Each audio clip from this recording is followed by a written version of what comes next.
Marcus Chun sat in the corner of the dirty cantina, his weathered hands wrapped around a cup of synthetic alcohol that tasted like metal and regret. The liquid burned his throat, but it was the only thing that helped him forget the screams from Kepler 442b.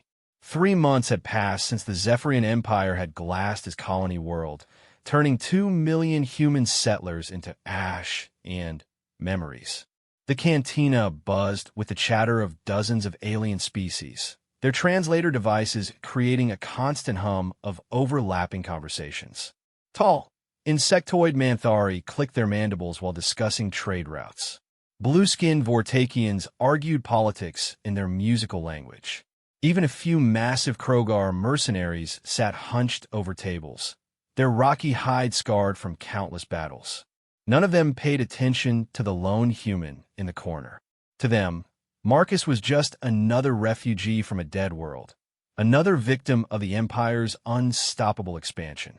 Humans were weak, they whispered, soft, unable to adapt to the harsh realities of galactic warfare. Marcus had heard it all before. For the past 3 months, he drifted from station to station, planet to planet, searching for something he couldn't name. Purpose, maybe, or revenge. The two had started to feel like the same thing. Another drink, human? The bartender was a Cillian, his tentacled face expressionless as he wiped down glasses with 4 different appendages. Marcus shook his head and placed a few credit chips on the table. As he stood to leave, the cantina's main screen flickered to life, displaying the evening news feed from the Galactic Broadcasting Network. The Zephyrian Empire continues its expansion into the Outer Rim territories, announced the holographic news anchor, a pristine Altarian with silver skin and 3 eyes. Admiral Vextera has announced the annexation of 15 more systems this month, bringing the Empire's total controlled territory to over 3,000 star systems. Marcus stopped walking. On the screen, Admiral Vextera stood on the bridge of her flagship, the Dominion's Edge. She was typical for her species, tall, scaled, with 4 arms and eyes like black diamonds. When she spoke, her translator rendered her hissing words into perfect standard galactic. These primitive worlds have been brought into the light of Zephyrian civilization, she declared. Soon, all lesser species will understand the benefits of serving the Empire. Resistance is not only futile, it is illogical. The camera panned across the bridge, showing Zephyrian officers at their stations. Marcus's blood turned to ice. There, standing beside a tactical display, was Commander YSS Rack, the same Zephyrian who had led the bombardment of Kepler 442b, the same one who had transmitted a message to the colony before the attack. Your species is too weak to deserve this world. Marcus's hands clenched into fists. Around him, the cantina continued its normal rhythm. A group of Thraxia merchants laughed at some joke. The Krogar mercenaries arm wrestled, their massive limbs straining against each other. Life went on, as if 2 million humans hadn't been murdered for the crime of existing. Disgusting, isn't it?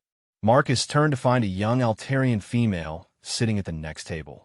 Unlike most of her species, she wore practical clothing instead of decorative robes, a pilot's jacket, and cargo pants that had seen better days.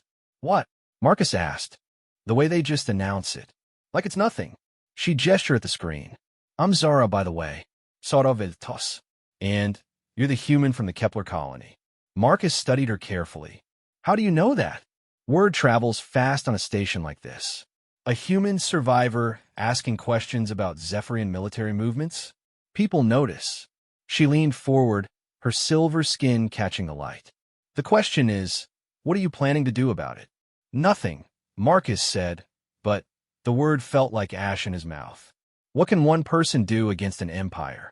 Zara smiled, and there was something dangerous in her expression. You'd be surprised. I know things about the Zephyrians that they'd kill to keep secret. And I know you're not just any human. What's that supposed to mean? Marcus Chun, formerly of the Terran Colonial Marines. 3 tours in the border wars. Specialist in asymmetric warfare and deep reconnaissance. Decorated for actions on Novak Prime, where you held off an entire pirate legion with just a squad of Marines. Zara's 3 eyes studied him intently. The question isn't what one person can do against an empire. The question is what Marcus Chun can do. Marcus felt something stir in his chest, something that had been dead since Kepler. 442b. How do you know all that? Because I've been looking for someone like you. Zara pulled out a small data pad and slid it across the table. Take a look. The pad displayed technical specifications for a Zephyrian dreadnought. But not just any dreadnought, the Dominion's Edge. Admiral Vextara's flagship. These are classified Imperial designs. Marcus said, his voice barely a whisper. Very classified. Took me 2 years to acquire them, and it cost me my position in Altarian intelligence. Zara's expression hardened. The Zephyrians destroyed my homeworld too, 5 years ago. They called it a military exercise. 12 billion Altarians died, so their officer cadets could practice orbital bombardment. Marcus stared at the schematics. The Dominion's Edge was massive, over 4 kilometers long, armed with enough firepower to sterilize entire continents. But every ship had weaknesses, and Marcus is trained. I began picking out potential vulnerabilities. Even if someone could get aboard, he said slowly, it would be a suicide mission. The ship carries a crew of 50,000. Not someone, Zara corrected. You. And it wouldn't be suicide if you had inside help. Before Marcus could respond, the cantina's lights dimmed and emergency klaxons began blaring. Through the transparent aluminum windows, Marcus could see ships dropping out of hyperspace, sleek, predatory vessels with the distinctive angular design of the Zephyrian Navy. Imperial Patrol, someone shouted. They're scanning the station. Panic rippled through the cantina as various species began looking for exits. Many of the station's inhabitants had reasons to avoid Imperial attention. Smugglers, refugees, political dissidents. Marcus started to stand, but Zara grabbed his arm. They're not here for routine inspection, she said, her eyes focused on something only she could see. This is a targeted operation. Someone told them you were here. As if to confirm her words, the cantina's main entrance exploded inward. Imperial shock troopers poured through the breach, their white armor gleaming under the emergency lights. They moved with mechanical precision, weapons trained on the crowd. Citizens of the station announced their leader through his helmet's external speakers. We are seeking a human terrorist, Marcus Chun, formerly of the Terran Colonial Marines. Surrender yourself immediately, and collateral damage will be minimized. Marcus felt every alien eye in the cantina turn toward him.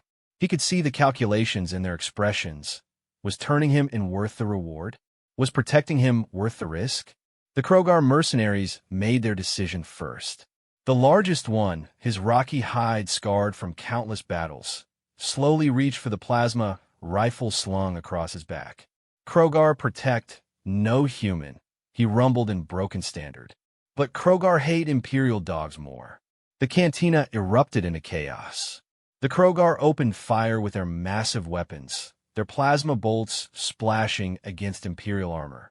The shock troopers returned fire, their pulse rifles cutting down aliens indiscriminately. Tables exploded into splinters. The acrid smell of ozone and burned flesh filled the air. Zara pulled Marcus towards service corridor. This way, I have a ship. They ran through the maze of maintenance tunnels that honeycombed the station. Behind them, the sounds of battle echoed through the metal corridors. The whine of energy weapons, the screams of the wounded, the heavy footsteps of armored troopers. How do they find me? Marcus shouted over the noise. Doesn't matter right now, Zara responded, leading him through another turn. Focus on staying alive. They emerged onto a landing platform where a small, battered freighter waited with its engines already warming up. The ship looked like it had been cobbled together from spare parts. Mismatched hull plating, jury-rigged weapon mounts, and engines that probably violated a dozen safety regulations.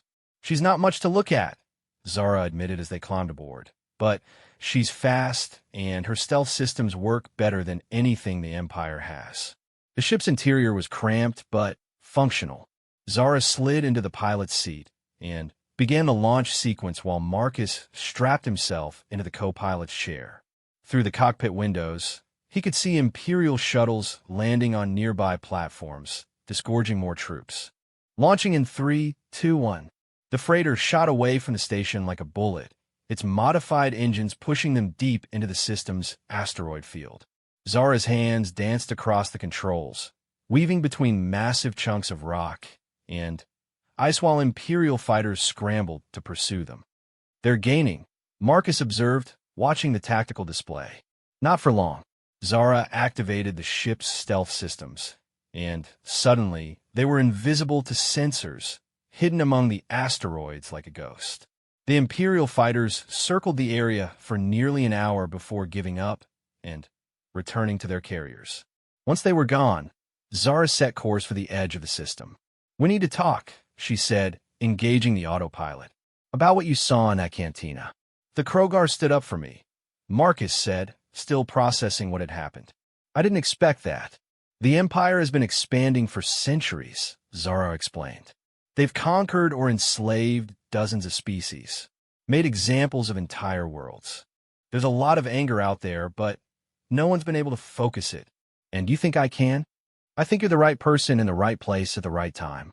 Zara pulled up a star chart on the main display. "The Zephyrians see humans as weak because you're new to the galactic stage. Young species, limited technology, no major military victories. They don't understand what you really are." "What am I, then?" Zara's smile was sharp as a blade. "You're a predator that's been pretending to be prey. The Empire has grown fat and lazy, used to crushing civilizations that fight like them. Fleet actions, conventional tactics, honor codes. They don't know how to deal with someone who fights dirty."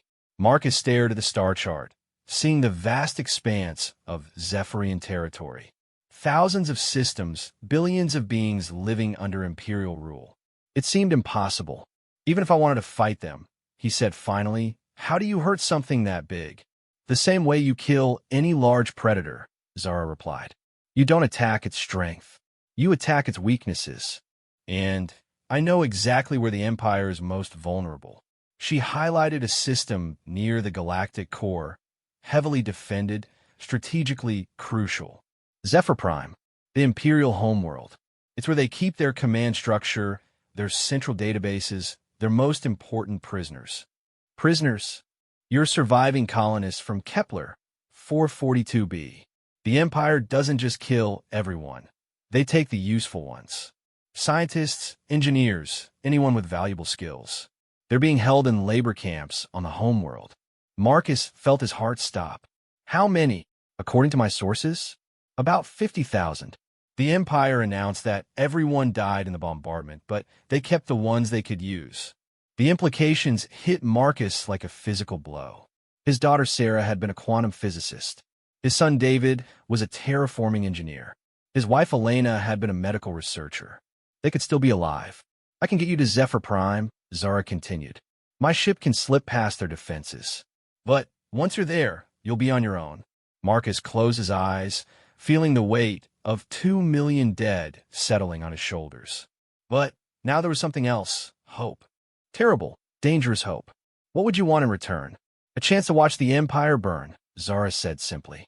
"They took my world, my people, my entire civilization. I want them to pay for what they've done." Marcus opened his eyes and looked at her. Really looked. Beneath her alien features, he saw something he recognized, the cold, patient fury of someone who had lost everything and decided to make it count. "All right," he said, "but we do this my way. No rushing in, no heroic gestures. If we're going to hurt them, we're going to be smart about it." Zara nodded. "What do you need?" Marcus stood and walked to the ship's small armory. Most of the weapons were standard, pulse rifles, plasma pistols, things designed for conventional combat. But in the back, he found something interesting, an old Terran combat knife, the kind issued to colonial marines. He picked it up, testing its balance. The weight felt familiar in his hand, like coming home. "First," he said, "I need to remember who I used to be. Before I was a refugee, before I was a victim. I was a soldier. And soldiers don't just survive, they adapt." He turned to face Zara, and for the first time since Kepler 442b, Marcus Chin smiled. It was not a pleasant expression. "The Empire thinks they know what humans are capable of," he said, sliding the knife into his belt. "They think we're soft, primitive, easy to break. They're about to learn how wrong they are." As their ship jumped to hyperspace, heading toward the galactic core, and whatever waited there, Marcus began planning. The Zephyrian Empire had made two critical mistakes. First, they had underestimated what a human could do when everything he loved was taken away. Second, they had left him alive to do something about it. In the depths of space, Admiral Vexthera received a report about the failed capture on the trading station. The human had escaped, aided by unknown accomplices. It was a minor setback, nothing more. "Increase the bounty," she ordered dismissively. "Eventually, someone will turn him in for the credits." The Admiral had no way of knowing that she had just made the biggest mistake in Zephyrian military history. Marcus Chin wasn't running anymore. He was hunting. The mining station of Zirian, 7 hung in the shadow of a dying red giant, its metal corridors filled with the stench of fear and desperation. Marcus Chun moved through the maintenance tunnels like a ghost, his footsteps silent on the corroded metal grating. 3 weeks had passed since his escape from the trading station, and, in that time, he had learned to become something the galaxy had never seen before: a human predator. The Zephyrian guards patrolling the station's main corridors had no idea death was crawling through the walls around them. They walked with the casual arrogance of a superior species, their scaled heads held high, their 4 arms carrying weapons more out of habit than expectation of danger. After all, what could threaten the mighty Zephyrian Empire on one of their own installations? Marcus peered through a ventilation grate at the command center below. 6 guards, all armed with standard pulse rifles. The station commander, a particularly large Zephyrian with golden scales that marked him as nobility, sat at the central console reviewing mining reports. Behind him, a holographic display showed the locations of 14 labor camps throughout the sector, camps filled with slaves from conquered worlds. According to Zara's intelligence, one of those camps held survivors from Kepler 442b. But getting that information would require making the commander talk, and that meant Marcus would have to do something he'd never done before in his military career. He would have to become a terrorist. The thought should have bothered him more than it did. 3 weeks ago, Marcus Chun had been a broken refugee, drowning his grief in synthetic alcohol and self-pity. But something fundamental had changed during those weeks of hunting through the galactic underworld, gathering information and resources. The Empire had wanted to break him by taking everything he loved. Instead, they had freed him from the constraints of civilization. A human being with nothing left to lose was the most dangerous predator in the galaxy. Marcus checked his equipment one final time. No energy weapons. They were too easy to trace and too likely to trigger security alarms. Instead, he carried tools that the Zephyrians wouldn't recognize as threats until it was too late. The combat knife from Zara's ship, a length of monofilament wire, small explosive charges made from common mining equipment, and, most importantly, a neural interface headset that would let him access the station's computer systems. The first guard died without knowing he was under attack. Marcus dropped through the ceiling tiles behind him, the knife sliding between the scales at the base of his neck with surgical precision. Zephyrian anatomy was different from human, but Marcus had spent the past 3 weeks learning every vulnerability. The guard collapsed in silence, his 4 arms still reaching for weapons he would never draw. The second and third guards were chatting near the communications array when Marcus reached them. He moved like liquid shadow, the monofilament wire cutting through the first one's throat while his free hand drove the knife into the second one's primary heart. Zephyrians had 2 hearts. Killing them required hitting both or causing massive trauma.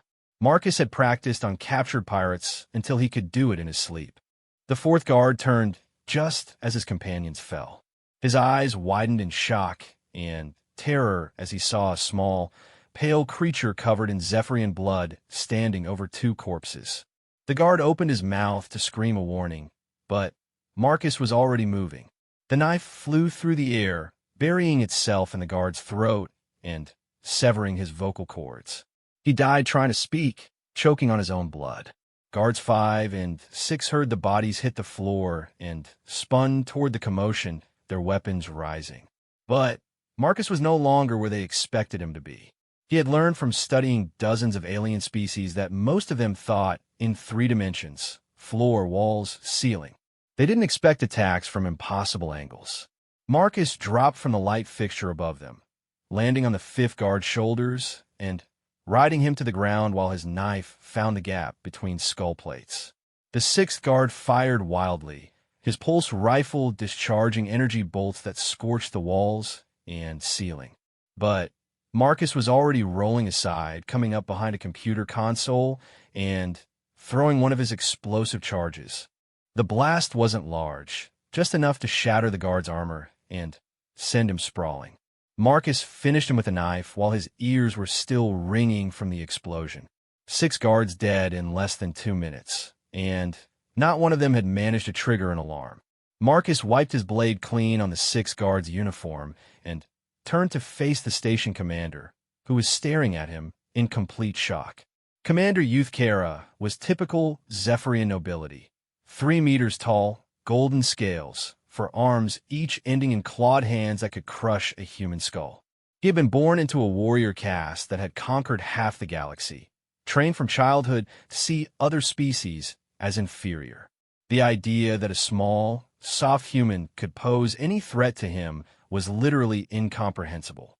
Impossible, he hissed in accented Standard Galactic. You are just a human. Weak. Soft. You cannot be here. Marcus smiled, and the expression made the commander take an involuntary step backward. There was nothing human in that smile anymore. It was the expression of something that had learned to hunt in the dark spaces between stars. Your people keep saying that, Marcus said conversationally, stepping over the corpses of the guards. I'm starting to think you don't really understand what humans are. You are primitives, the commander snarled, his confidence returning. Savages playing with technology you barely comprehend. The Empire has conquered thousands of species more advanced than yours. Maybe, Marcus agreed, pulling out the neural interface headset. But I bet none of those species spent 10,000 years learning how to kill each other with pointed sticks and crude bombs. Evolution made you into perfect soldiers, Commander. It made us into perfect killers. The commander reached for his sidearm, but Marcus was faster. The monofilament wire wrapped around the Zephyrian's wrist, and a sharp tug severed his hand at the joint. The commander screamed and stumbled backward, green blood spurting from the wound. That's for Kepler. 442B, Marcus said calmly. Now let's talk about those labor camps. What followed wasn't an interrogation in any military sense. It was an education in fear. Marcus had studied Zephyrian psychology during his weeks in the underworld, learned what terrified them most. For a species that prized physical perfection and genetic superiority, the idea of being slowly dismantled by an inferior being was worse than simple death. Commander Youthkara lasted 37 minutes before he broke completely. By the end, he was begging to tell Marcus everything he knew about Imperial operations in the sector. The location of the labor camps, the security codes for the prison ships, the personal schedules of Admiral Vextara's staff officers. Most importantly, he confirmed what Zara had suspected. There were indeed survivors from Kepler, 442B being held in the Theros labor camp, just 3 systems away. Scientists, engineers, medical researchers. The Empire's finest prizes from their latest conquest. Marcus downloaded everything from the station's computer systems before setting his explosive charges. The blast wouldn't just destroy the facility. It would send a very specific message to the Empire. The explosions formed a pattern that meant prey becomes predator, in ancient Terran military code, a symbol that had been used by human warriors for 3,000 years. As his stolen Zephyrian shuttle cleared the station's debris field, Marcus opened a communication channel to Zara's ship. She was waiting at their rendezvous point in the next system, monitoring Imperial communications. It's done, he reported. Zirian, 7 is gone, and I have the location of the Theros camp. The Empire is going insane, Zara replied, her voice tight with suppressed excitement. They're calling in ships from 12 sectors to hunt for you. Admiral Vexthera herself is leading the search. Marcus felt a cold satisfaction at that news. Good. The angrier they get, the more mistakes they'll make. What's the status on Theros? Heavy guard presence, but it's mostly automated defenses. The Empire doesn't expect anyone to be crazy enough to attack a prison camp directly. Zara paused. Marcus, you need to know something. My contacts say there are over 5,000 prisoners in that camp, not just humans. Altarians, Vortakians, Manthari, survivors from dozens of conquered worlds. Marcus considered that for a moment. His original plan had been simple. Get in, find the human survivors, get out. But 5,000 prisoners changed the equation. That many people couldn't be evacuated quietly, and leaving non-humans behind would make him no better than the Empire. What's the camp's maximum security protocol? He asked. If they detect a rescue attempt, they'll execute all the prisoners rather than let them be freed, Zara said grimly. Standard Imperial doctrine. Then, we don't let them detect anything until it's too late. Marcus pulled up the stellar cartography data on his console.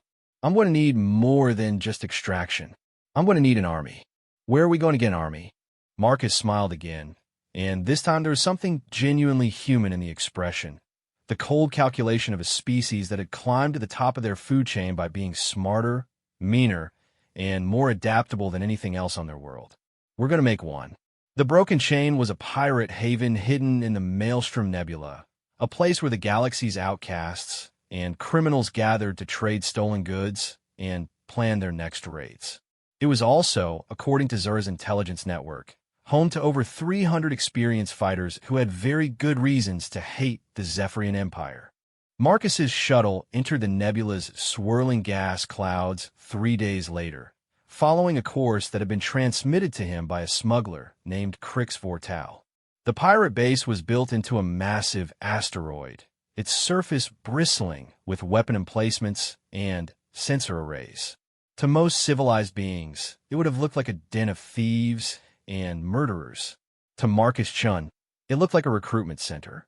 The docking bay was filled with ships of every size and description: fast raiders, heavy assault craft, converted freighters armed with military-grade weapons.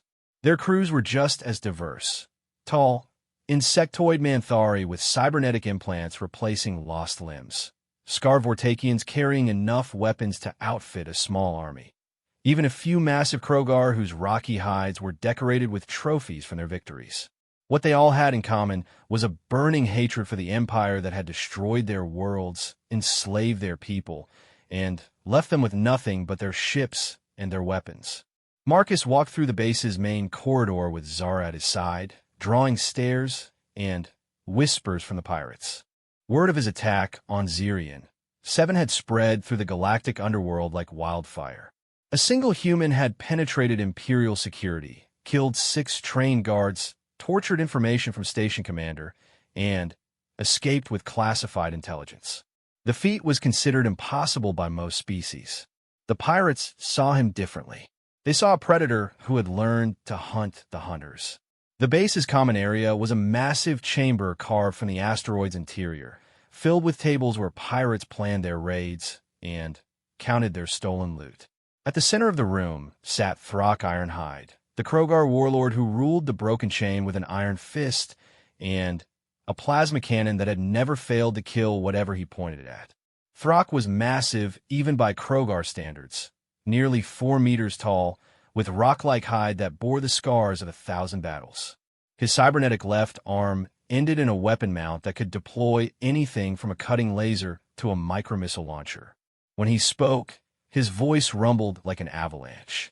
"So," he said in accented standard galactic, "the famous human predator comes to Throck's domain. You seek warriors for your war against the Scaleskins, yes?" "I seek justice for murdered worlds," Marcus replied calmly. "If that requires warriors, then yes." Throck laughed, a sound like boulders grinding together. "Throck likes you, small human. You have the smell of death about you. the mark of a true killer.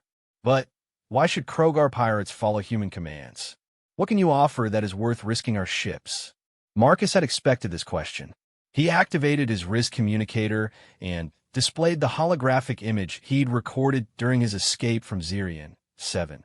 The moment when 6 Zephyrian guards lay dead around him while their commander begged for mercy. I can offer you something no one else can, Marcus said as the hologram played. I can teach you how to make them afraid. The common room fell silent as pirates of every species watched the recording. They had all fought the Empire before, and they had all learned the same hard lesson. Zephyrian soldiers were disciplined, well-armed, and utterly without fear.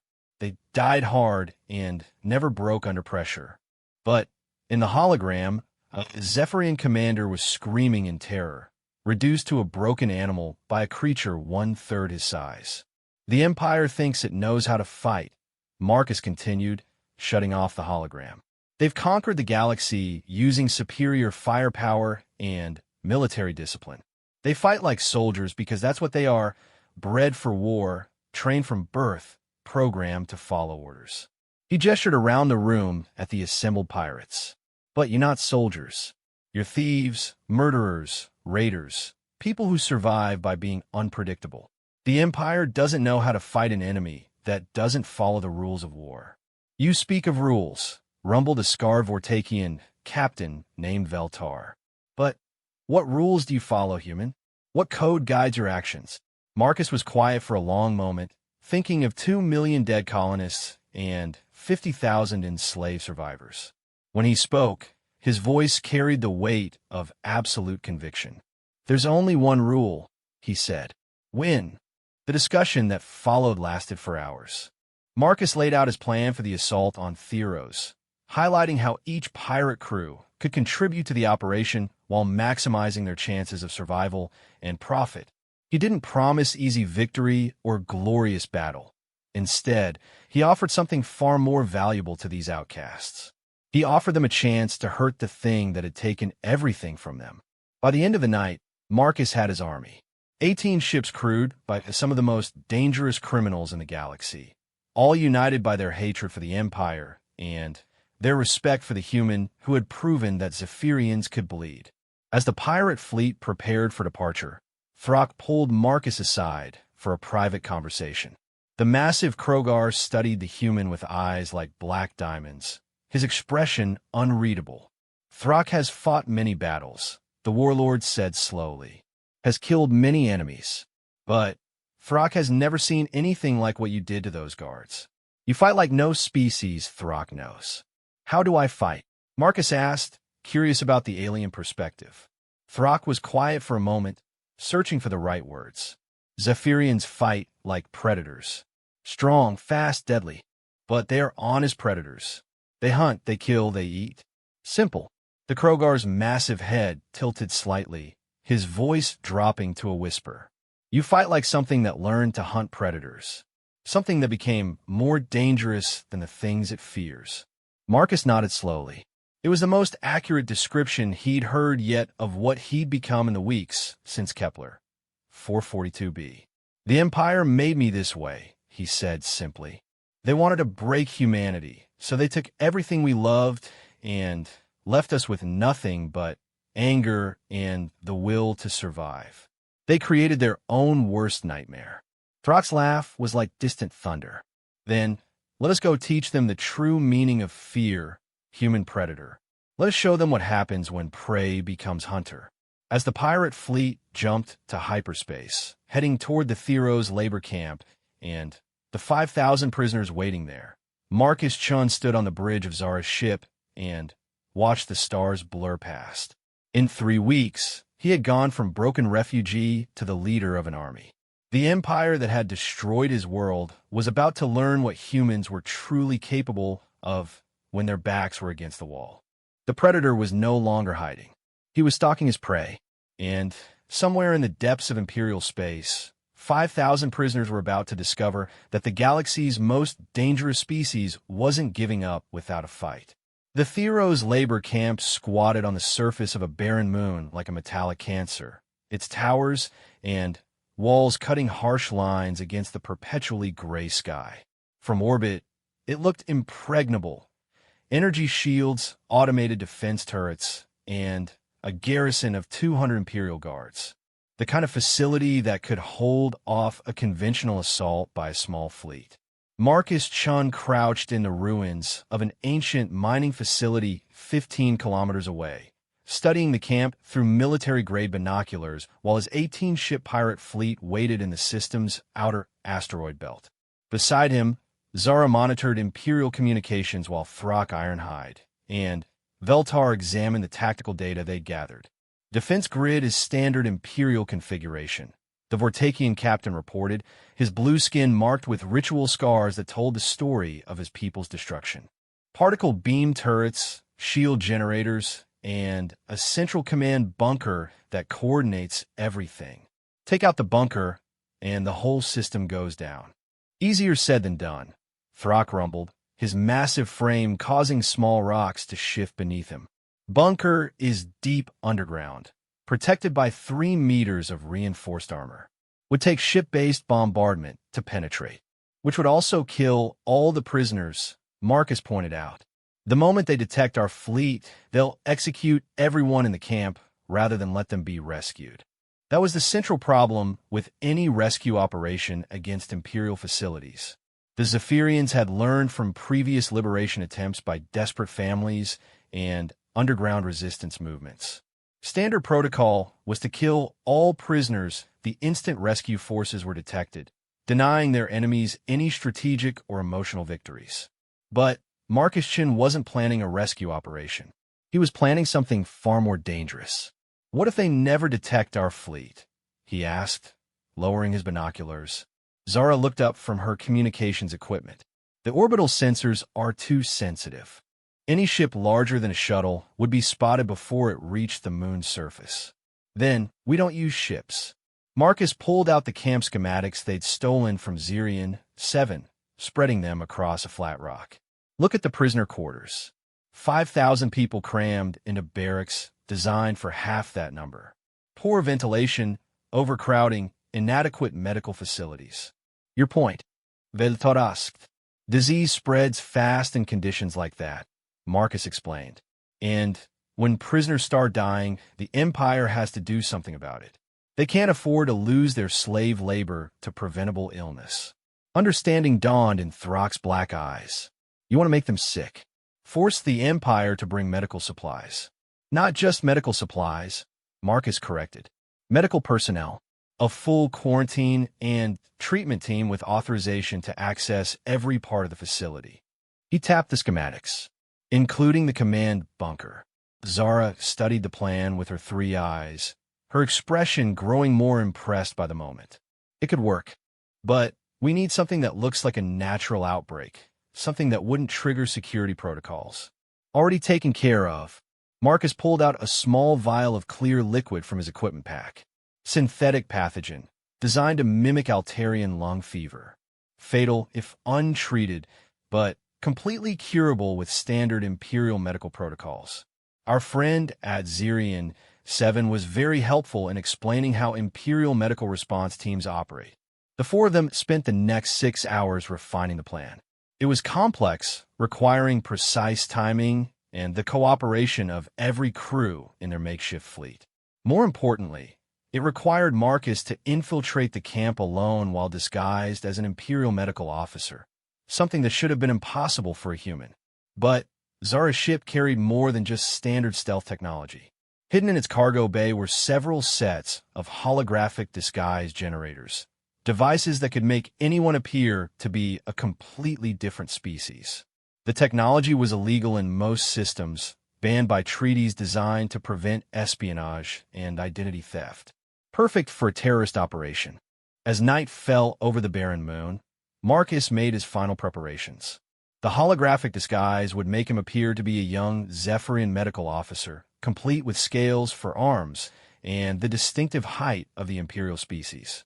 The biological scanners built into the device would fool all but the most sophisticated security systems, and his stolen access codes would get him through the camp's outer defenses.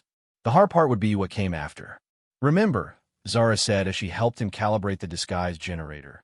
You only have 12 hours before the pathogen runs its course. After that, the prisoners will start recovering naturally, and the medical team will be ordered to leave. 12 hours is more than enough, Marcus replied, checking his concealed weapons one final time. The Imperial medical uniform included several hidden compartments designed for emergency equipment. Instead of medical supplies, Marcus had filled them with explosives, computer viruses, and a handful of small devices that would turn the camp's own security systems against its guards. What about extraction? Throck asked. How do we get you out? Marcus smiled, and there was something in the expression that made even a massive Krogar step back slightly. You don't. Once the shooting starts, I'm on my own until the prisoners are clear. That's suicide, Veltar protested. Even you can't fight 200 Imperial Guard alone. I won't be alone, Marcus said quietly. I'll have 5,000 very angry prisoners helping me. The shuttle ride to the labor camp was the longest hour of Marcus's life.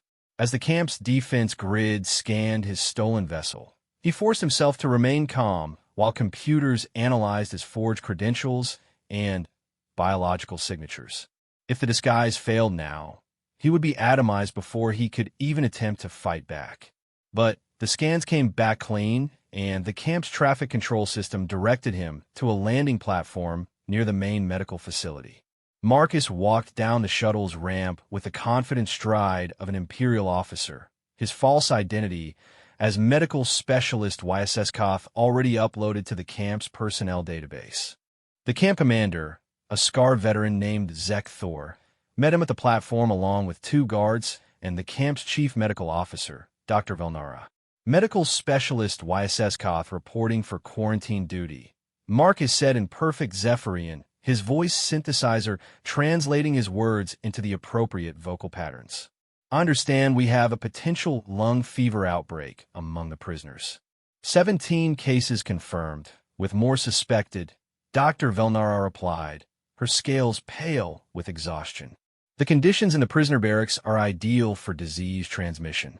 If we don't contain this quickly, it could spread to the entire population. Commander Zek Thor looked skeptical. This seems like a convenient outbreak. My security protocols indicate increased rebel activity in this sector. Marcus felt his heart rate spike, but his expression remained calm. Commander, with respect, disease doesn't care about rebel activity. The synthetic pathogen analysis from my equipment confirms natural mutation consistent with Altarian lung fever, unless you suspect the prisoners of engineering their own illness. The commander's suspicion faded slightly. Like most military officers, he was more comfortable dealing with conventional threats than medical emergencies. Very well. Dr. Velnara will brief you on the situation. I want hourly reports on your progress. As they walked through the camp's sterile corridors, Marcus took careful note of the guard positions, security cameras, and emergency protocols. The facility was designed like a fortress, with multiple checkpoints and overlapping fields of fire that would make any conventional assault nearly impossible. But fortresses had a fatal weakness. They were designed to keep enemies out, not to deal with threats that were already inside. The prisoner barracks were exactly as horrible as Marcus had expected. Thousands of beings from dozens of species crammed into metal buildings designed for far fewer occupants. The air was thick with the smell of unwashed bodies and despair, broken only by the occasional cough or moan from the sick. Marcus moved through the barracks with Dr. Velnara, examining patients and dispensing medication while carefully noting the layout and guard positions. Most of the prisoners were thin to the point of starvation, their eyes hollow with months or years of forced labor. But when they looked at him, Marcus saw something that made his chest tight with emotion. He saw the same expression he'd carried for 3 months after Kepler. 442b, the look of people who had lost everything but hadn't given up hope. In the human section of the barracks, Marcus found what he'd been searching for since the day his world burned. His wife Elena was there, thinner than he remembered, but alive. His daughter Sarah sat beside her, both of them tending to sick prisoners with the same dedication they'd shown to their research before the Empire destroyed their lives. Marcus forced himself to walk past them without stopping. Recognition would compromise his mission and endanger their lives. But seeing them alive gave him something he thought was lost forever, a reason to survive the next 12 hours. The outbreak is contained for now, he reported to Dr. Valnara after completing his examination. But the overcrowding makes reinfection almost inevitable. I need access to the camp's environmental systems to improve air circulation in the barracks. That would require authorization from the command bunker, the doctor replied. Security protocols prevent unauthorized access to critical systems. Then, let's get authorization. Marcus checked his chronometer. 8 hours remaining until the pathogen wore off, and his cover was blown. The commander won't want to explain to Admiral Vextera why his entire labor force died of preventable disease. The command bunker was buried 30 meters below the camp surface, protected by armor plating and energy shield that could survive a direct hit from a battleship's main guns. Inside, 24 technicians monitored the facility's automated systems while guards watched displays showing every camera feed in the complex. Marcus walked through the security checkpoint with his medical authorization, his disguise fooling the scanners and his stolen codes opening every door. The duty officer, a young Zephyrian lieutenant named Kesrak, greeted him with the nervous respect junior officers showed to specialists from the Imperial Medical Corps. Specialist YSS Koth, how can we assist with your quarantine operation? I need to access the environmental controls, Marcus replied, producing a data pad with falsified medical readings. The air circulation in prisoner barracks 7 through 12 is inadequate for disease containment. Without immediate intervention, the outbreak could spread to the guard quarters and compromise the entire facility. The mention of danger to Imperial personnel galvanized the duty officer into action. Within minutes, Marcus had full access to the camp's environmental systems, ostensibly to improve air circulation, but actually to begin the first phase of his real plan. The virus he uploaded into the camp's computer network was a masterpiece of malicious code, designed to mimic the symptoms of a routine system update while actually taking control of critical functions. Door locks, security cameras, weapon systems, communication arrays. Everything that kept the camp functioning would soon be under Marcus's control. But first, he needed to arm his allies. The medical supply depot was located one level above the command bunker, heavily stocked with everything needed to treat 5,000 prisoners.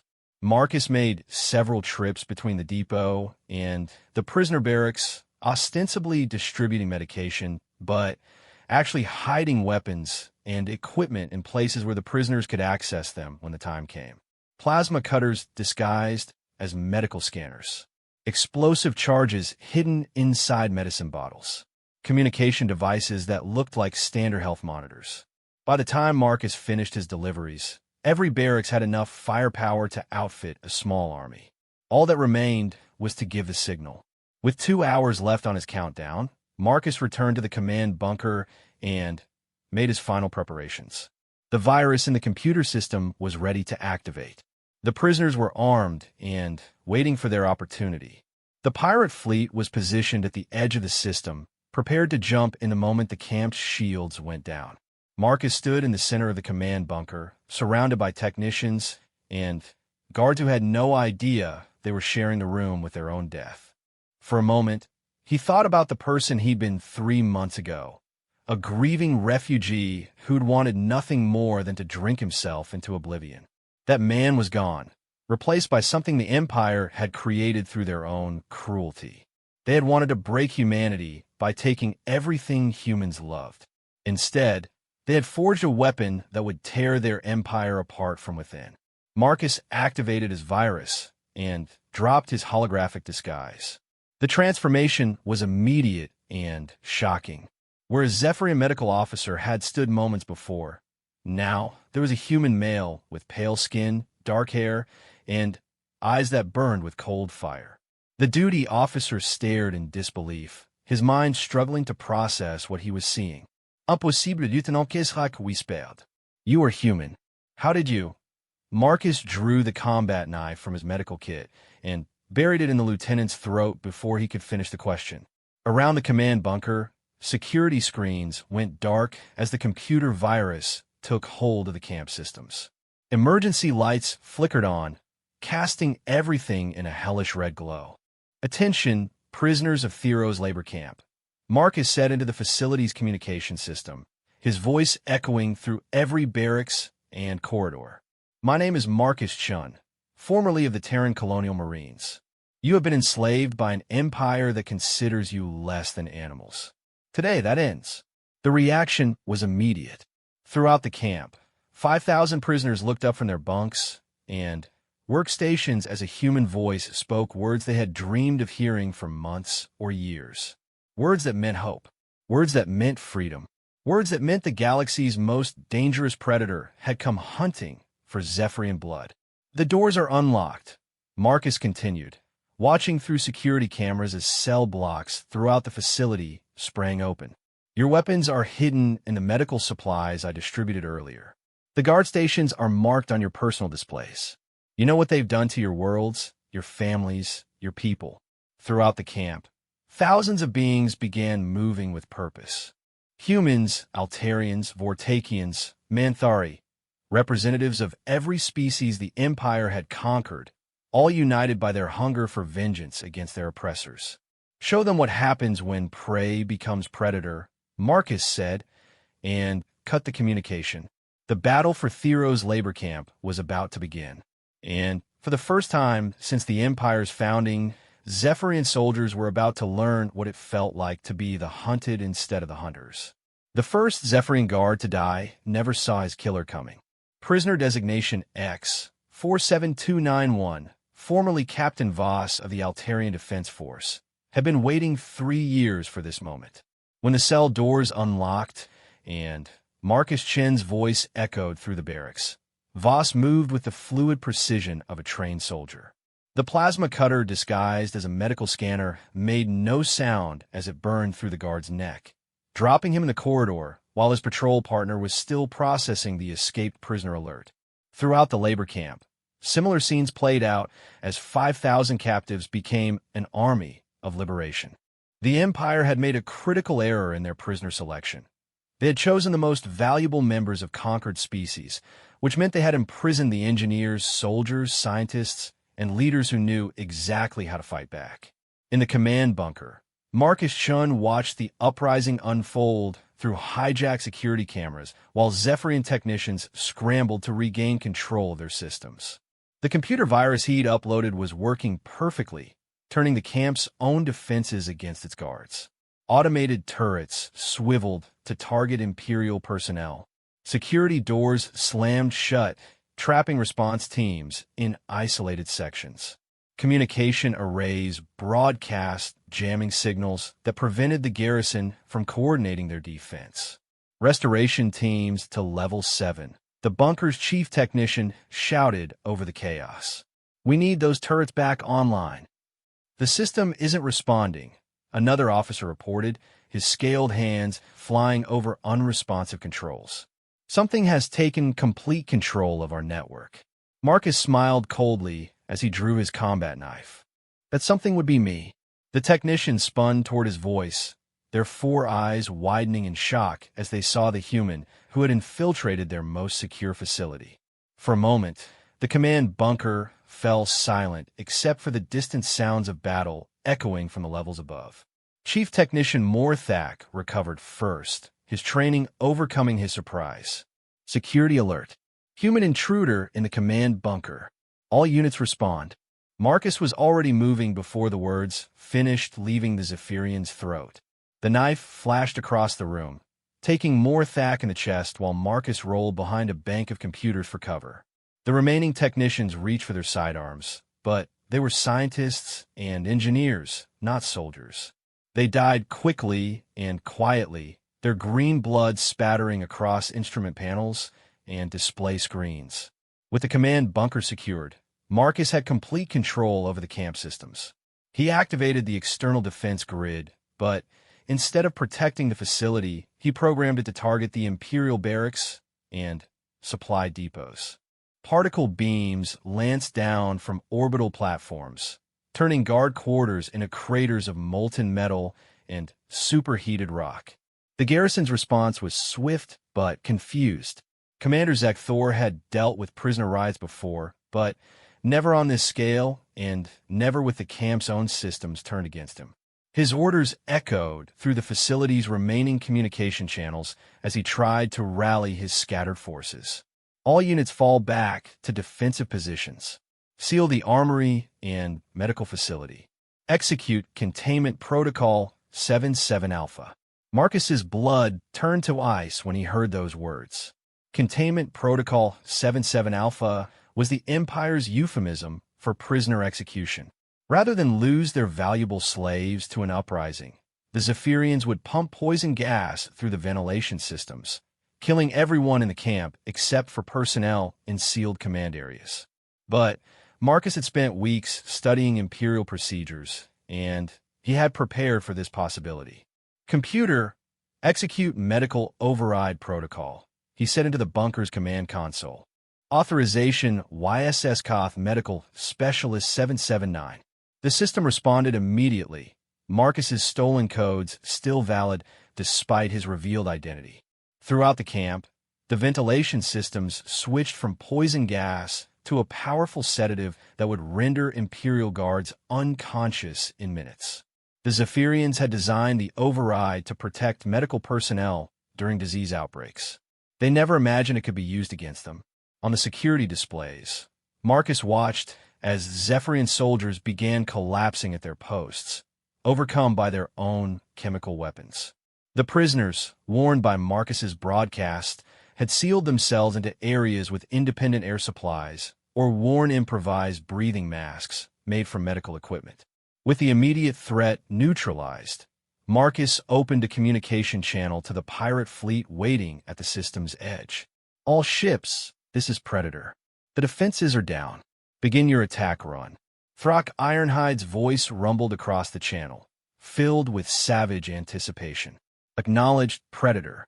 Krogar ships incoming. We bring death to Scaleskins. Through the command bunker's external sensors, Marcus watched as 18 ships dropped out of hyperspace and burned toward the moon's surface. They came in fast and low, their weapons charged, and their crews howling battle cries in a dozen different languages. The orbital defense platforms that should have destroyed them were already under Marcus's control, their targeting computers programmed to ignore the incoming pirates.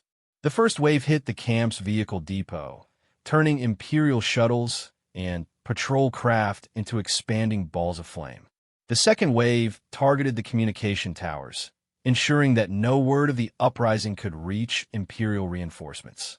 The third wave landed in the camp's central courtyard, disgorging hundreds of heavily armed pirates eager for revenge against the empire that had destroyed their lives. What followed wasn't a battle in any conventional sense. It was an execution. The Zephyrian guards, already weakened by sedative gas and demoralized by the prisoner uprising, found themselves facing an enemy unlike any they had encountered before. Pirates who had learned to fight dirty in the galaxy's worst hellholes. Former soldiers who had been waiting years for a chance at revenge.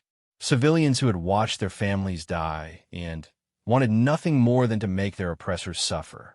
Commander Zek Thor made his last stand in the camp's main administrative building, barricaded behind overturned desks with a handful of guards who had managed to avoid the gas. Through the building's reinforced windows, he could see his carefully ordered facility burning around him. "This is impossible," he muttered, watching a group of human prisoners systematically hunting down his scattered soldiers. "They're just slaves, broken beings without hope. How can they fight like this?" His communications officer, a young lieutenant whose scales were pale with terror, looked up from her console with desperate eyes. "Commander, I'm receiving a transmission from a human who started this. He's requesting to speak with you." Zek Thor grabbed the communication handset with two of his four hands, his voice shaking with rage and disbelief. "What do you want, human?" Marcus Chen's voice came through clearly, calm and cold as interstellar space. "I want you to understand something, Commander. This isn't just about freeing prisoners or destroying your camp. This is about sending a message to your empire." "What message?" Zekthor snarled. That humanity doesn't break. We bend until you think we're defeated, and then we snap back and tear your throat out. Marcus paused, and when he continued, his voice carried the weight of absolute certainty. You wanted to know what humans are capable of when everything we love is taken away? Look around you, Commander. This is just the beginning. The building shook as explosives detonated in the floors below. Smoke began seeping under the barricaded doors, carrying the acrid smell of burning metal and something else. Something that made Zekthor's predatory instincts scream warnings about approaching death. You cannot defeat the Empire, the commander said, but his voice lacked conviction. We are too large, too powerful. One human cannot change the course of galactic history. You're right, Marcus agreed. One human can't defeat an empire. But I'm not just one human anymore. I'm the herald of something your people created when you glassed Kepler, 442b. Every human in the galaxy has heard about what happened here tonight. They've seen proof that your soldiers can be beaten, that your ships can be destroyed, that your commanders can be humiliated. The doors to Zekthor's stronghold exploded inward, revealing a mixed force of liberated prisoners and pirate raiders. At their head walked Marcus Chun, no longer disguised, his human features stark and terrible in the light of the burning camp. In his hands, he carried not advanced weapons, but simple, primitive tools. The combat knife that had killed dozens of guards, the monofilament wire that had executed station commanders. Humanity is done being your victims, Marcus said, stepping over the bodies of fallen guards. We're going to teach the galaxy what we learned during 10,000 years of warfare on Earth, that the most dangerous animal is the one with nothing left to lose. Commander Zekthor raised his weapon, but his hands were shaking too badly to aim properly. Around him, his remaining guards looked at the approaching humans with the same expression prey animals wore when they realized the hunter had become the hunted. Any last words, Commander? Marcus asked, his knife reflecting the light of burning buildings. Zekthor's mandibles clicked together in a gesture of final defiance. The Admiral will come for you. Admiral Vexthera commands the largest fleet in this sector. She will hunt you across the galaxy and make you pay for what you've done here. Marcus smiled, and the expression was more terrifying than any threat. I'm counting on it. The liberation of Thero's labor camp was complete within 6 hours. When the fires finally died down and the last Imperial Guard was captured or killed, Marcus stood in the camp's central courtyard and surveyed what had once been an impregnable prison. The facility lay in ruins around him, its walls breached, its towers collapsed, its very existence serving as proof that the Zephyrian Empire was not invincible. But, more importantly, 5,000 prisoners stood free under the alien moon's gray sky. Humans, Altarians, Vortakians, Manthari, and representatives of every species the Empire had conquered, all united by their shared experience of oppression and their mutual desire for justice. Marcus's wife Elena approached him cautiously, her eyes filled with wonder and something that might have been fear. She had watched her husband die on Kepler 442b, had mourned the gentle researcher who had loved gardening and old music. The man standing before her now was someone else entirely. Harder, colder, shaped by months of violence, and lost into something that barely registered as human. Marcus, she said quietly, is it really you? He turned to her, and for a moment his expression softened into something she recognized. It's me, Elena. Changed, but still me. What happened to you? What did they do to you? Marcus was quiet for a long moment, thinking about the question. They tried to break me by taking everything I loved. Instead, they taught me that sometimes the only way to protect what matters is to become something that can't be broken. Their daughter, Sarah, joined them, her young face marked by the hardships of 3 years in captivity. Dad, what happens now? Do we go home? There is no home, Marcus said gently. Kepler, 442b is gone, but we can build something new, something better, and we can make sure that what happened to us never happens to anyone else. He turned to address the assembled crowd of liberated prisoners and pirate allies. The Empire thinks this was just a prison break. They think they can hunt us down and make us disappear like we never existed. They're wrong. His voice carried across the courtyard, amplified by the camp's communication systems. Today we proved that Zephyrians can be beaten. Tonight, word of our victory will spread across the galaxy. Tomorrow, every enslaved species will know that resistance is possible.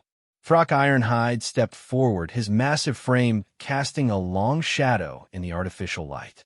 "What are your orders, human predator? Where do we strike next?" Marcus smiled, and this time the expression held genuine warmth along with its deadly promise. "We're going to do what humans do best, Throck. We're going to adapt. We're going to evolve. And we're going to hunt." He activated his personal communication device and broadcast on all frequencies, sending his message to every ship, every station, every hidden base in the sector. "This is Marcus Chun, speaking for the free peoples of the galaxy. The Zephyrian Empire calls us slaves, prisoners, prey animals to be hunted and consumed. Today we prove them wrong. Tomorrow we'll do it again. And we'll keep doing it until every cage is broken and every chain is shattered." The message spread through hyperspace, carried by automated relay stations and sympathetic ships. Within hours, it would reach rebel cells on 1,000 worlds. Within days, it would inspire uprisings in 100 systems. Within weeks, the Empire would face the one thing it had never encountered in its 1,000-year history of conquest. A species that fought back not despite being broken, but because of it. A species that turned trauma into strength and loss into motivation. A species that had spent 10 millennia learning how to kill things bigger, stronger, and more numerous than themselves. As the liberated prisoners boarded ships for the journey to hidden bases and safe harbors, Marcus Chun stood in the ruins of Thero's labor camp and felt something he hadn't experienced since Kepler 442b burned. He felt hope. Not for himself, but for what humanity could become when it stopped pretending to be civilized and remembered what it truly was. The apex predator of a world where only the deadliest survived.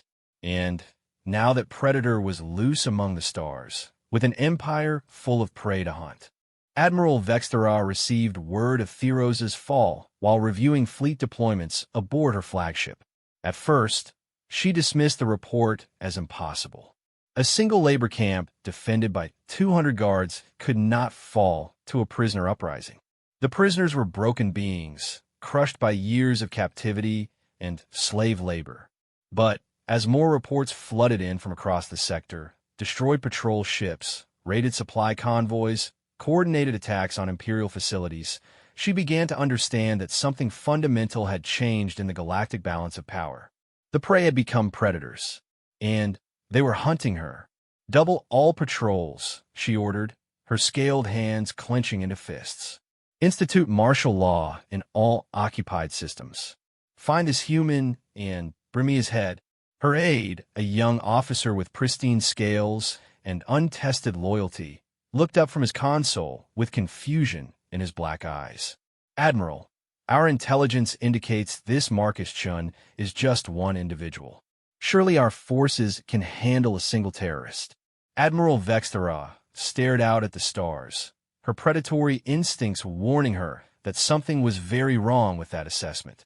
In her centuries of service, she had conquered hundreds of worlds and enslaved dozens of species. She knew what defeated enemies looked like. Marcus Chun didn't look defeated. He looked like something that had been forged in fire and tempered by loss into a weapon specifically designed to kill Zephyrians.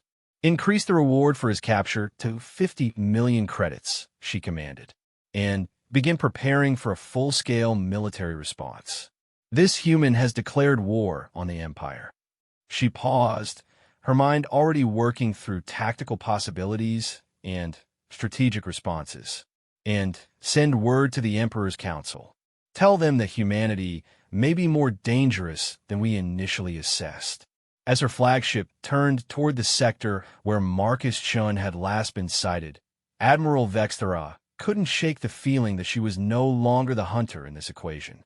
For the first time in her long military career, she was the prey. 6 months after the liberation of Theros, the Zephyrian Empire was hemorrhaging blood from 1,000 small wounds.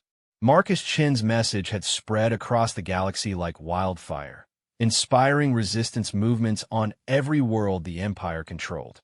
What had started as one human's quest for revenge had become something far more dangerous, a galactic uprising that threatened to tear the Empire apart from within.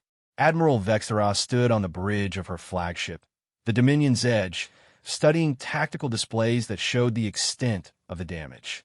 Red symbols marked destroyed facilities, lost colonies, and dead patrol fleets. The map looked like a disease spreading through the heart of Imperial space. "Status report," she commanded, her 4 arms clasped behind her back in a gesture of rigid military discipline. Her intelligence officer, Commander Tessark, approached with the grim expression of someone bearing terrible news. 17 more attacks in the past week, Admiral. The humans have struck supply convoys in the Vega sector, destroyed mining platforms in the Centauri cluster, and somehow infiltrated the naval base at Proxima Station. Casualties: over 3,000 Imperial personnel dead or missing. The humans are specifically targeting officers and technical specialists, anyone with knowledge of our operational procedures. Tessark paused, his scales darkening with stress. "They're learning from us, Admiral. Every attack shows improved tactics and better intelligence." Vexthera's mandibles clicked in frustration. How many humans are we dealing with? Intelligence estimates between 50 and 80,000 active combatants, supported by liberation movements from conquered species across 47 systems. The commander's voice grew quieter. "But they don't fight like conventional rebels, Admiral. They operate in small cells that can disappear into the general population. They use captured equipment and stolen intelligence. And they seem to know our response patterns better than we do." The Admiral turned her attention to the tactical display showing their current position. Deep in Imperial space, hunting for the ghost fleet that Marcus Chun had assembled from captured ships and pirate vessels. For 6 months, they had been pursuing rumors and sensor ghosts, always arriving at attack sites hours or days too late. What about the human leader? This Marcus Chun, still at large.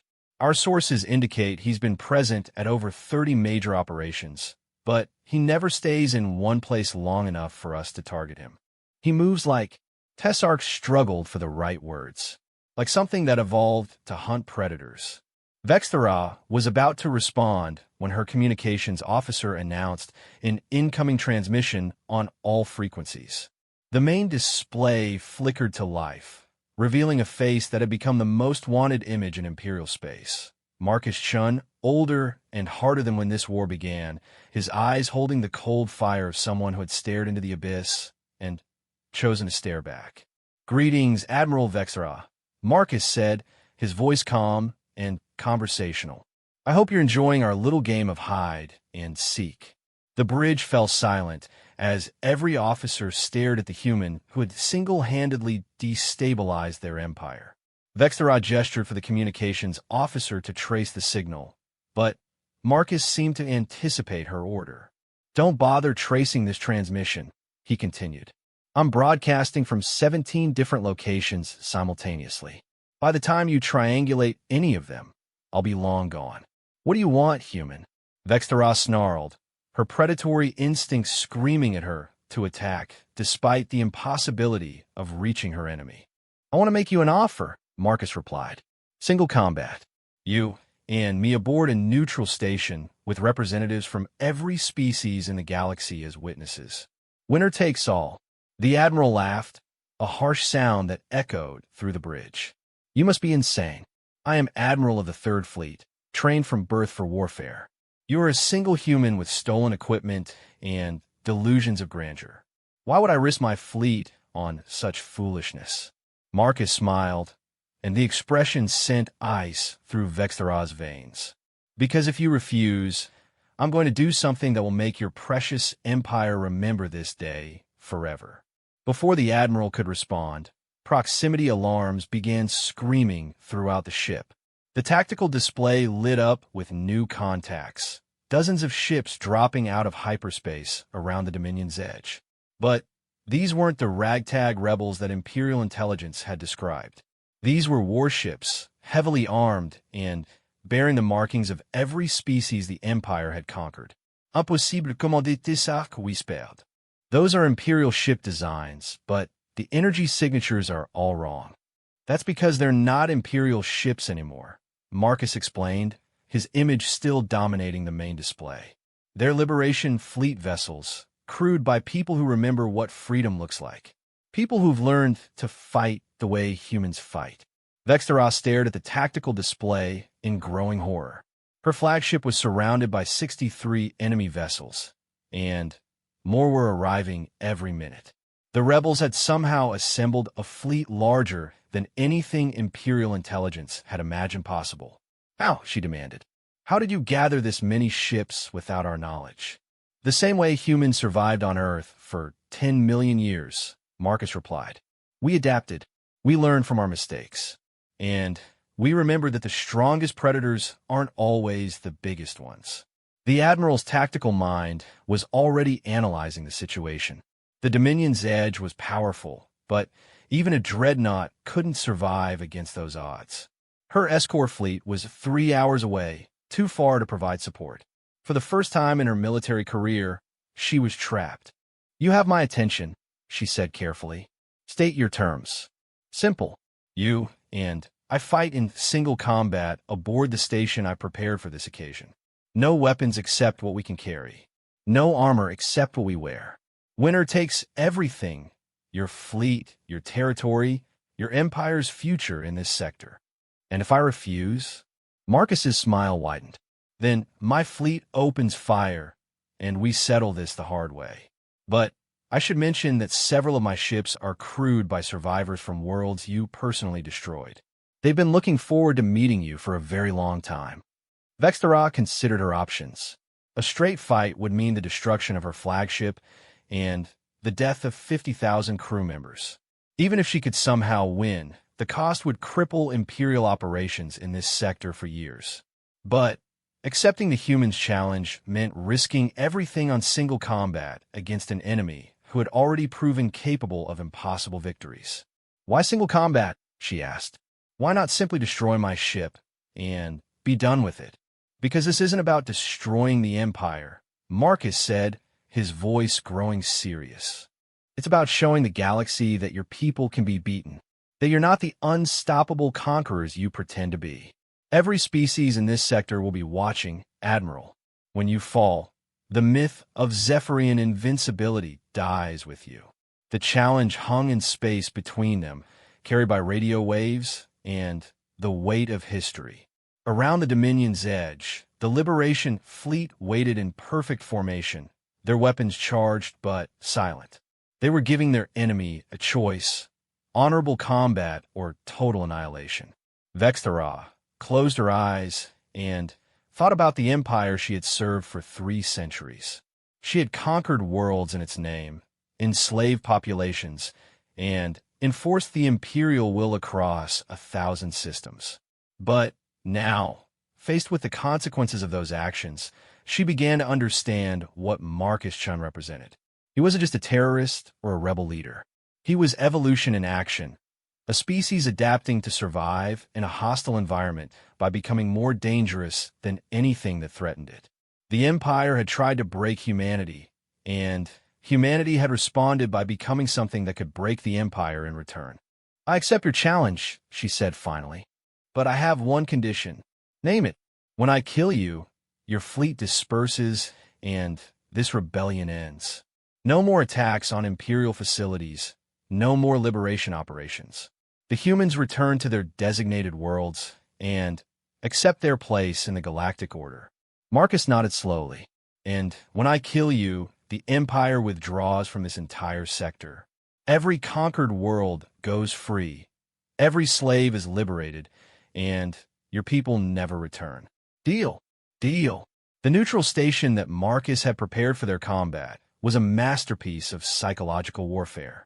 Built from the hulks of destroyed Imperial ships and decorated with the banners of every species the Empire had conquered, it served as a monument to Zephyrian failures and a symbol of resistance hope.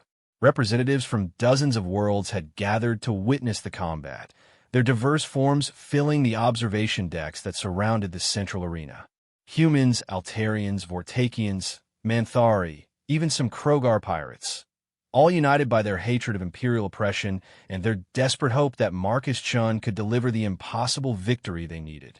The arena itself was simple, a circular platform 50 meters in diameter, surrounded by transparent barriers that would contain the combat while allowing perfect visibility for the witnesses. No weapons were provided, no armor permitted beyond what the combatants brought with them. Admiral Vexthera entered first, her 3-meter frame moving with the fluid grace of a born predator. She wore simple combat clothing that showcased her natural advantages, for powerful arms, scales that could turn aside most bladed weapons, and claws that could tear through metal. Her black eyes scanned the assembled crowd with the contempt of a superior being forced to perform for inferior species. Marcus Chun entered from the opposite side, and the contrast was immediately apparent. Where Vexthera was tall and imposing, he seemed almost fragile by comparison. Human normal height, no natural armor, only 2 arms to her 4. But something in his movements made even the Admiral pause. He moved like liquid death, every step calculated, every gesture purposeful. He carried no visible weapons except for the combat knife at his belt, but somehow he seemed more dangerous than the heavily armed Zephyrian warrior facing him. Last chance to surrender, human, Vexthera called out as they took their positions. I've been trained in combat since I was hatched. You're soft flesh and weak bones. This will not be a long fight. Marcus smiled, and the expression was answer enough. You know what your problem is, Admiral? You still don't understand what humans are. The arena's control system announced the beginning of combat with a simple chime. Both fighters began circling immediately, each studying their opponent for weaknesses and opportunities. Vexthera attacked first, her superior reach and for arms giving her multiple striking options. But Marcus wasn't where she expected him to be. He had slipped aside at the last second, moving with liquid grace around her flank. His knife flashed out, seeking the gap between her scales, but she spun with inhuman speed and caught his wrist in one massive hand. Too slow, she hissed, bringing her other 3 arms to bear. But Marcus was already inside her guard, too close for her larger frame to generate full power. His free hand drove upward in a palm strike that snapped her head back, while his foot swept her legs. The Admiral staggered, but didn't fall, her training and natural balance keeping her upright. They separated and circled again, both fighters reassessing their opponent. Vexthera's confidence had taken a hit. The human was faster and more skilled than intelligence reports had indicated. But she still had overwhelming physical advantages, and she intended to use them. Her second attack was a combination of all 4 arms, a pattern of strikes that should have overwhelmed any single opponent. But Marcus flowed between her attacks like water, each movement precisely calculated to avoid her claws while positioning him for counterstrikes. His knife work was poetry in motion, finding gaps in her defenses that shouldn't have existed, drawing thin lines of green blood across her arms and torso. But for every cut he landed, she managed to tag him with claws or crushing blows. Human flesh was soft compared to Zephyrian scales, and red blood soon joined green on the arena floor. You fight well for prey, Vexthera admitted as they circled again. But you cannot win. I am stronger, faster, better armed. This is simple biology. Biology? Marcus laughed, wiping blood from his mouth. Admiral, you've been studying the wrong textbooks. Let me teach you something about human biology. He attacked with sudden, desperate fury. Not the calculated strikes he'd been using before, but wild, seemingly panicked slashes that drove Vexthera backward. She defended easily, her superior training allowing her to block or deflect every attack. But She didn't notice the pattern until it was too late. Each wild strike had driven her exactly where Marcus wanted her to go. Now, she stood with her back to the arena wall, her movement options limited, and Marcus Chun was no longer attacking in panic. He was attacking with the cold precision of a predator that had maneuvered its prey into the perfect killing position. His knife found the artery in her neck on the first strike, the major nerve cluster in her left arm on the second. Green blood fountained across the arena floor as Admiral Vexthera, conqueror of worlds and terror of a dozen species, fell to her knees before a single human warrior. "Impossible," she whispered, her life draining away through severed vessels. "You are just human. Weak. Soft. How did you—" "That's what I've been trying to tell you," Marcus said quietly, kneeling beside his fallen enemy. "You never understood what humans are. We're not the strongest or the fastest or the best-armed species in the galaxy, but we're the most adaptable. We learn from every enemy we face, absorb their techniques, and become something they can't predict or counter." He looked up at the observation decks, where thousands of beings watched in stunned silence. "Your empire thought it could break us by taking everything we loved. Instead, you created something that learned to hunt you, something that adapted to your strengths and exploited your weaknesses." Admiral Vexthera died with Marcus's words echoing in her ears, her black eyes still wide with disbelief that an inferior species had proven superior when it mattered most. The aftermath of the combat was swift and decisive.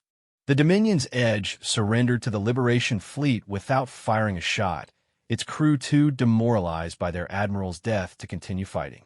Word of the victory spread through hyperspace at the speed of light, carried by automated transmissions to every system in the sector. Within days, Imperial garrisons began abandoning their posts as the psychological impact of Vexthera's defeat became clear.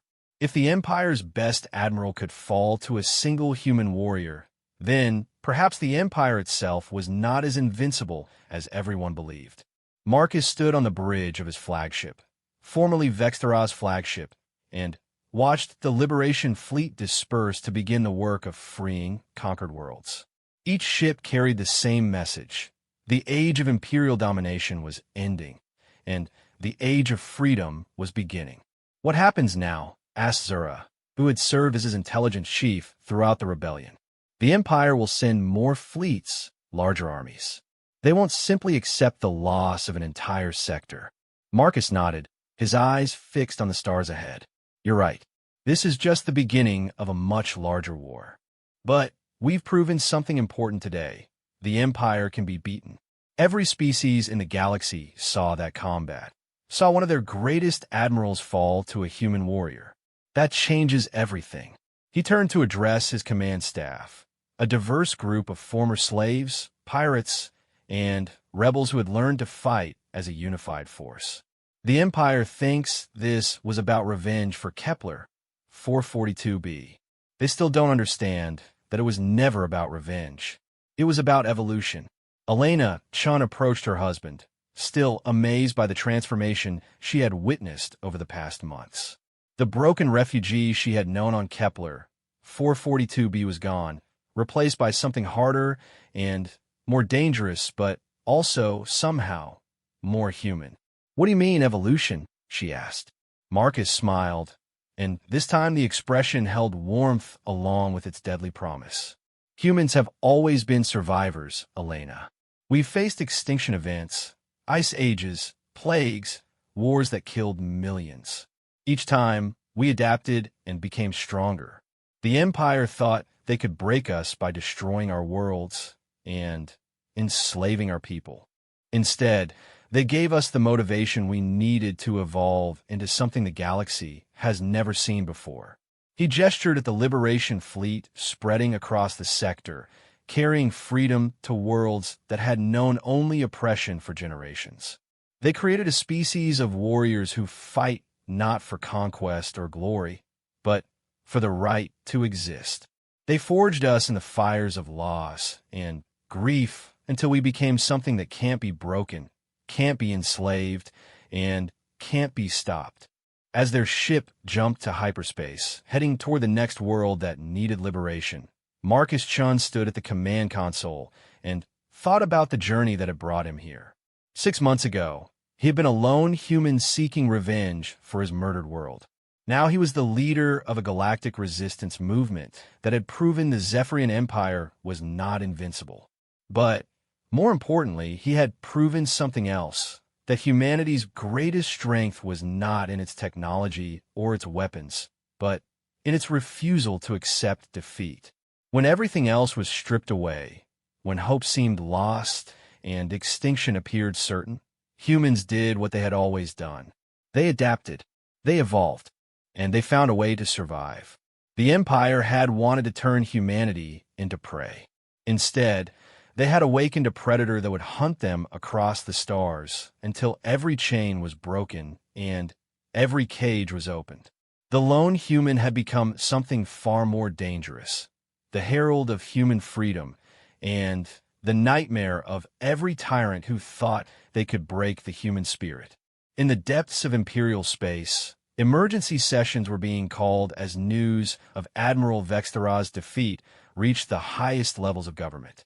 For the first time in their 1,000-year history, the Zephyrian Empire faced an enemy that seemed to grow stronger with each defeat, more dangerous with each loss.